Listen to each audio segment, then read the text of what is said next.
एक समय की बात है। एक छोटे से गांव में एक सुंदर तालाब के किनारे दो बहनों का घर था। बड़ी बहन का नाम माया था और छोटी का नाम चंपा। दोनों बहनें अपने माँ बाप के गुजर जाने के बाद अकेली रह गई थीं, लेकिन उन्होंने कभी हार नहीं मानी। उनका घर मिट्टी और खपच्चियों से बना था, लेकिन उसमें बहुत स्नेह और अपनापन था। हर सुबह दो बहनें तालाब के किनारे बैठकर सूरज की पहली किरणें देखा करती थीं। चंपा अक्सर कहती, दीदी, ये तालाब जादुई लगता है ना? हर सुबह कुछ नया लेकर आता है। माया मुस्कुरा देती। उसके मासूम सवालों में भी एक सपना होता। दोनों बहनों का जीवन बहुत साधारण था। खेत में काम करना, मुर्गियां पालना और कभी-कभी गांव के मेले में जाकर छोटी-छोटी चीजें बेचना। लेकिन दोनों साथ ही अनकी सबसे बड़ी दौलत थी। एक दिन तालाब के पास दोनों बहनों को एक बूढ़ी औरत मिली। वह थकी हुई लग रही थी। उसके कपड़े मैले थे और आंखों में करुणा की चमक थी। माया ने पूछा, अम्मा, कुछ चाहिए आपको? बिटिया, प्यास लगी है, क्या थोड़ा पानी मिलेगा? माया बिना सोचे अपने लोटे से उसे पानी पिलाया। चंपा दौड़कर रोटी और गुड़ भी ले आई।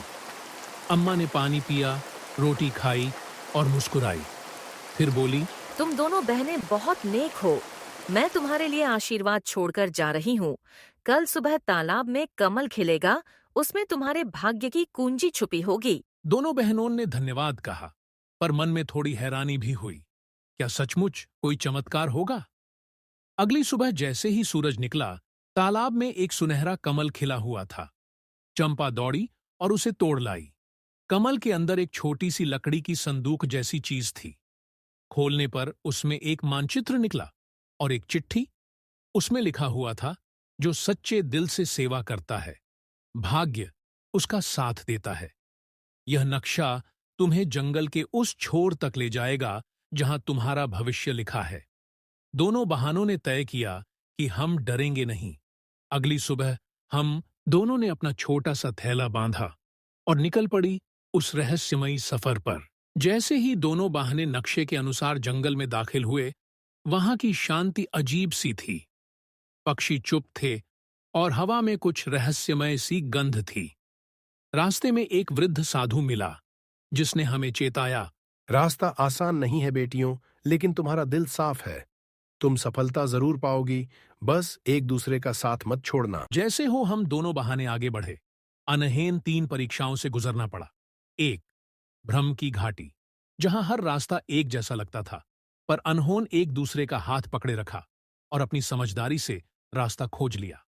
2, क्रोध की नदी, एक जगह जहां हर बात पर झगड़ा करने का मन करता था। चंपा ने माया से बहस की, पर माया ने उसकी आंखों में देखा और गले से लगा लिया और नदी पार हो गई। 3, भय की गुफा, जहां दो बहनें सबसे बड़े डर हमारे सामने आए, लेकिन दो बहनें एक दूसरे का हौसला बढ़ाया और आगे बढ़ते गए। भाग्य का द्वार अंत में दो बहनें एक विशाल पत्थर के दरवाजे के पास पहुंचे। उस पर लिखा था, जो सच्चे प्रेम और धैर्य से ये राह पूरी करे, उसे उसका स्वप्न मिलेगा। दरवाजा अपने आप खुल गया और उसके पीछे था एक सुंदर सा बाग, जहां छोटी छोटी झोपड़ियां थीं, कुछ पशु पक्षी और एक बूढ़ा व्यक्ति जो बोला, बेटियों, ये तुम्हारा नया जीवन है। यहाँ लोग तुम्हारे जैसे नेक दिलों की प्रतीक्षा कर रहे हैं। यहाँ तुम बच्चों को पढ़ा सकती हो, अनाज उगा सकती हो और दूसरों की मदद कर सकती हो। माया ने चंपा की ओर देखा। उसकी आंखें चमक रही थीं। अब बरसों हो गए हैं उस दिन को।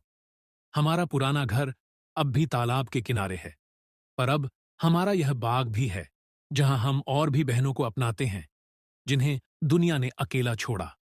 तालाब ने सचमुच दोनों बहनों का भाग्य बदला, लेकिन असल जादू तो हम दोनों का बहनचारा, भरोसा और भलाई में था।